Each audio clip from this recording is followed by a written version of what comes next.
Hello again. Welcome back, ghouls and goblins. I hope you're having a magical day, and thank you for taking the time to support the channel. My name's Hello Good Game, your host within this four-part series discussing my favorite cards from the Lost Caverns of Ixilan. In this video, part 3, discussing my favorite rare cards. Oh my gosh, the meat and potatoes of the set is finally here. And, there's some good value within these cards. A lot of removal. We have a lot of lands as well. So a ton to discuss. And without further ado, one of my favorites, Molten Collapse. A 2-mana sorcery, choosing one of the following two. If we've descended this turn, we get to choose both, which is great. Descending will entail either discarding a permanent from your hand or like sacrificing it or something from the battlefield. Having a permanent enter the graveyard, okay? Which is great. That's not very difficult. We can destroy target creature or planeswalker, or destroy non-creature, non-land permanent with mana value 1 or less. Choosing both is even better. And I think that this is just great removal. Creature or planeswalker, no downside for 2. Permanent removal, not exile, I understand. But at the end of the day, it's great. It's sorcery speed, the only downside. But if this was instant speed, come on, just absolutely settle down.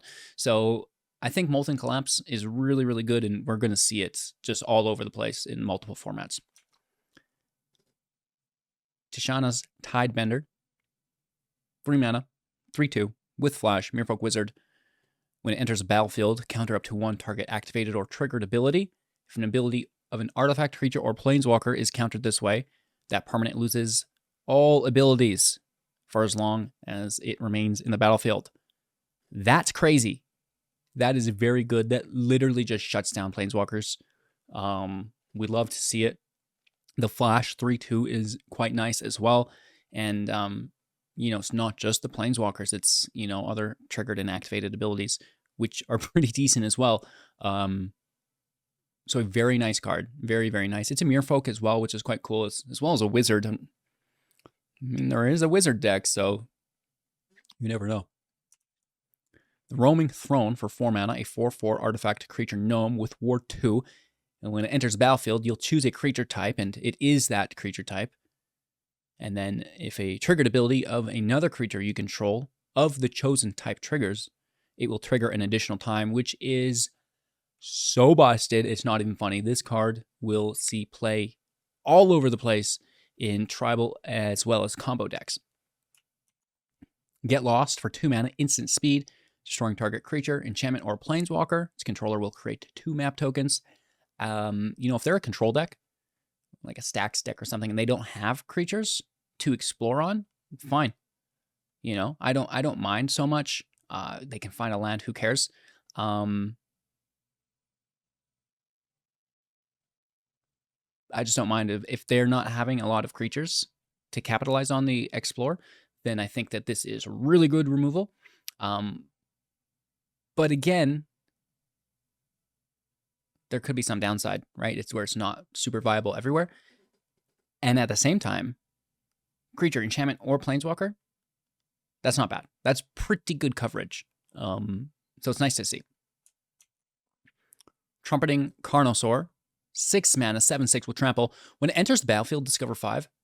Exiling cards from the top of our library until we exile a non-land with mana value 5 or less, casting it for free or putting it into hand. Everything else goes into the bottom and random. Ping 3, once it's in play, to deal 3 damage to target creature or planeswalker. That's not bad either. It's pretty expensive, but the fact that it discovers 5 on entry is like pretty good, Anum Pakal, 1000th Moon for 3, a 1/2 human soldier, legendary creature, and whenever you attack with 1 or more non-gnome creatures, put a +1/+1 counter on Pakal, and then create X 1/1 gnome artifact creature tokens that are tapped and attacking, where X is equal to the number of +1 counters on it. So you're going to make 1, you're going to make then 2 to 3, 3 to 4 potentially, as you stack +1 counters on this. And, I'm a big fan of Boros +1/+1 counters. I think it's relatively competitive. I actually used it in this most recent season. And when I look at this card, it's just like, okay, that's going in the deck,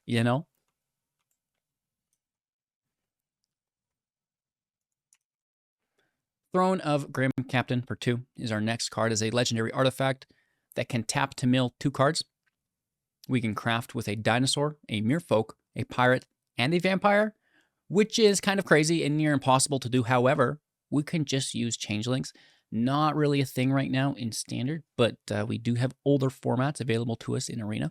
And, this is a card playable elsewhere as well that I think is worth considering because it's a 7/7 on the backside with Menace, Trample, Lifelink, and Hexproof. Ooh! Whenever it attacks, each opponent sacrifices a non-land permanent. Okay, yeah. And then you may put an exiled creature used to craft it into the battlefield under your control, tapped and attacking. What? Do you see what I mean? It's so, it's going to be near impossible to flip unless using changelings. But if you are, I think that would be pretty cool. I believe you can use changelings to flip it. They are every creature type, not only while they're in play, but also while they're in the graveyard. Tarian's Soul Cleave for 1 mana. Equipped creature has vigilance, and whenever another artifact or creature is put into the graveyard from the battlefield, put a +1/+1 counter on equipped creature, equipped for 2. Sir Genji is going to love this in the sacrifice build. It's cheap, and who doesn't mind vigilance as well as just, becoming stronger? Because now you can attack and defend. It's great, good value, nice to see.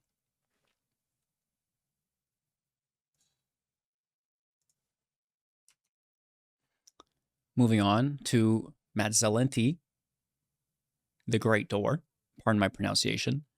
Tapping it, drawing a card, then discarding a card, paying 4, tapping it, transforming it. Only if there are 4 or more permanent types among cards in your graveyard. So this is a little bit harder because it's not just a descent. Have 4 or 8 permanents in your graveyard, but it's permanent types, right? So artifact, battle, creature, enchantment, land, and planeswalker. That's quite a bit. But, the draw discard's not bad at all, and that's going to help feed its own trigger. And if you do flip it into the core, you get to tap it and add X mana, where X is equal to the number of permanent cards, not permanent types, but permanent cards in your graveyard of any color. So this is great. Really good mana production on the back end. Just maybe potentially a little bit harder to trigger, but by no means impossible. The Thousand Moons Smithy, 4 mana, legendary artifact. There are other legendary artifacts that transform into lands that I absolutely love beside the 2 that we're looking at here. However, some I do feel are better than others, but that's not to take away from them. Others we've seen before, right? The Glowing Rights. So, we kind of just avoided that here as it's a reprint.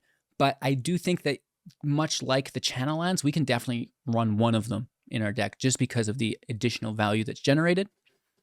In this scenario, when it enters the battlefield, you'll create a white gnome soldier artifact creature token with power and toughness equal to the number of artifacts and creatures you control. Yeah, pretty good. And then whenever, at the beginning of your pre-combat main phase, if you tap 5 untapped creatures and or artifacts you control, you get to transform the smithy, which is great, allowing us to take advantage of Barracks of the Thousand, a legendary artifact land that taps for 1 white, as well as whenever you cast an artifact or creature spell using mana produced by the Barracks, create a gnome soldier with power and toughness equal to the number of artifacts and or creatures you control. That's very, very good, right? That is hard to ignore, and a lot of value that can be generated turn after turn after turn in the longer mid-range games or maybe even your commander games. But I don't know if we're allowed to talk about that here. So a lot of great cards within the set. My opinion remains that these legendary artifacts, enchantments, creatures, the gods that transform into the lands are very high value, right? Even if you're just running one of them. With this being said, it's going to wrap up my top 10 favorite cards for the last Caverns of Ixilan. I hope you're excited for the new set. We'll be building new competitive decks, new free-to-play decks every day once it is released into Arena, and I believe we have the early access event coming up soon as well. No specific date yet, but stay tuned. We'll be there as we always are. Thanks for watching. Have a magical day. Make sure to like, comment, subscribe, become a YouTube member, join the community Discord, but most importantly, have an absolute magical day. We'll see you soon in the next.